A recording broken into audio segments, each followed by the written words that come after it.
السلام عليكم ورحمة الله وبركاته. أهلا وسهلا بكم في حلقة جديدة مع قناة مستر النوبي. ازيكم يا سنة ستة؟ وحشتوني كتير. النهاردة هنبدأ نعمل مراجعة على الخريطة وعايزكم تركزوا.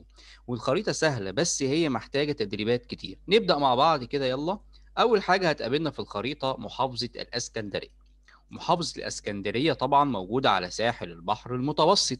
طيب، بعد كده عايزين ياخد بعض الترع. عندنا في طبعا أهم ثلاث ترع عندنا في المنهج: ترعة النوبارية، وترعة الإسماعيلية، وترعة الإبراهيمية. تقول يا مستر طب ما في ترعة تانية هنا، ترعة بحر يوسف. تمام، بس هي يعتبر أشهر ثلاث ترع ودايما بيجوا في الامتحان، هم اللي أنا ذكرتهم دول، نخلي بالنا منهم.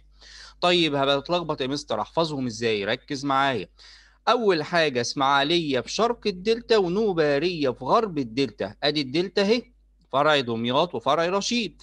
اسماعيليه في شرق الدلتا، نوباريه في غرب الدلتا، ابراهيميه غرب الوادي، ده وادي النيل، فهي موجوده في غرب الوادي. تمام.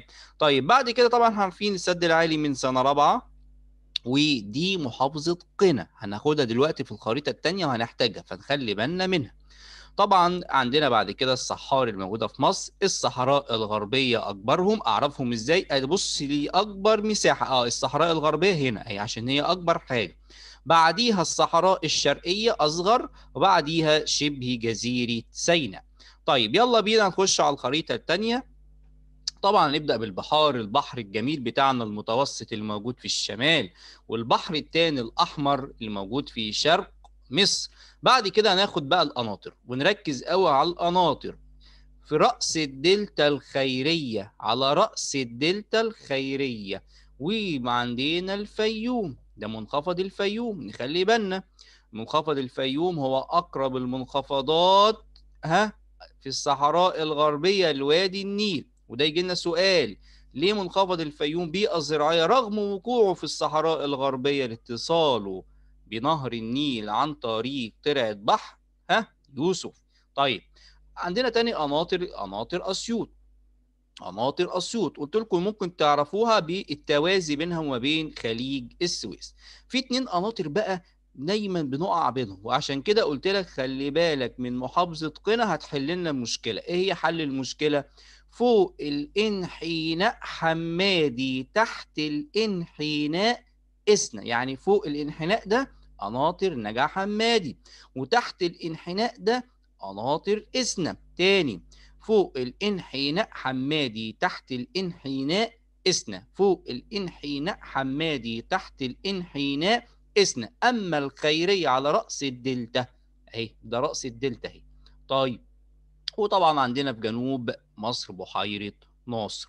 نيجي بعد كده بقى لقناة السويس، عيلة السويس، قناة السويس، خليج السويس، قناة السويس، خليج السويس. وقلنا الخليج الصغير اسمه العقبة. خش على الدول.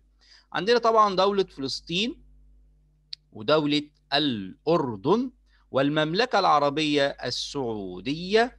وطبعا عندنا في جنوب مصر، ها شطار سمعكم بتقولوا دولة السودان، ممتازين.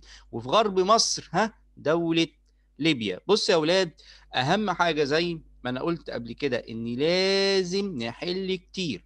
الخريطة حلها مش حفظ، حلها اللي انت تتدرب عليها كتير. تحل وتتدرب كتير، هتلاقي نفسك بعد كده بتجاوب على الأسئلة بتاعة الخريطة بكل سهولة.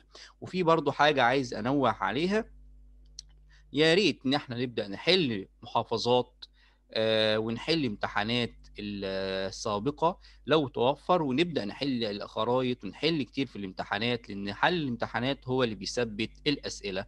ونلتقي إن شاء الله في حلقة قادمة. نستودعكم الله، والسلام عليكم ورحمة الله وبركاته.